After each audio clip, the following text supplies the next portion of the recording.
Je tiendrai très bientôt personnellement une réunion de crise avec les membres du gouvernement central et les autorités de la ville-province de Kinshasa afin d'évaluer l'ampleur de la situation et de prendre sans délai les mesures d'urgence qui s'imposent. Comme annoncé dans l'allocution du chef de l'État à l'ouverture de l'Assemblée générale ordinaire du Conseil supérieur de la magistrature le 7 avril dernier, une cellule de crise a été mise en place à la suite des inondations causées par les pluies diluviennes qui se sont abattues sur la ville de Kinshasa. Dans l'optique de mettre en place des mécanismes pour éviter pareils désastres à l'avenir, le président Félix Tshisekedi s'est entretenu ce mardi avec les animateurs de cette cellule de crise. Nous venons de finir une très longue séance de travail avec le président de la République qui a pris à peu près 2h30 pour faire le tour de la question dans sa globalité. Vous savez que depuis le 4-5 avril dernier, il y a eu des inondations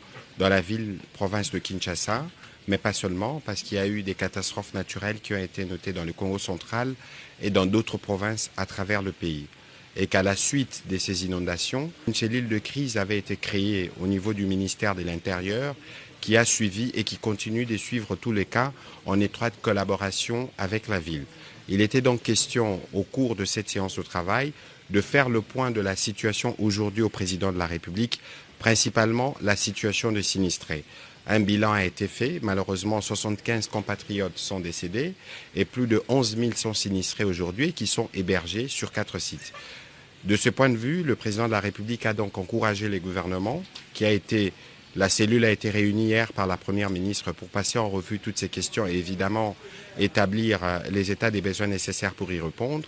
Le président de la République a encouragé le gouvernement à continuer à apporter cet appui à nos populations qui ont été touchées. Désormais, des mesures efficaces seront prises pour une meilleure anticipation des risques de ce genre.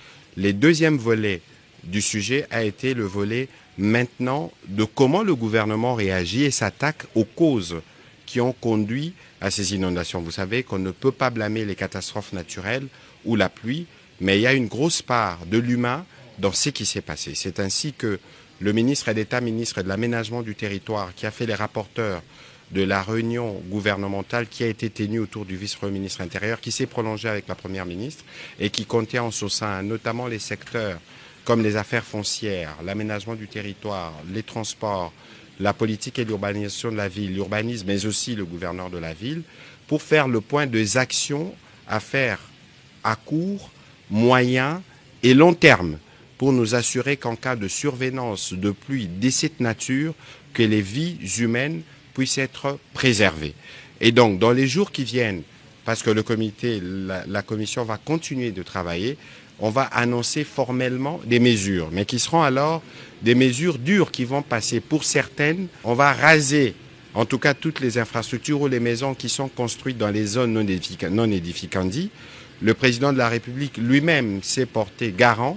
Ça veut dire qu'il n'y aura pas des gens qui viendront pour dire « nous sommes protégés politiquement » ou « nous, parce qu'on a tel rang, nos maisons seront protégées ». Signalons que dans la nuit du 4 au 5 avril dernier, des pluies diluviennes avaient endeuillé plusieurs familles à Kinshasa, causant des morts et de nombreux dégâts matériels.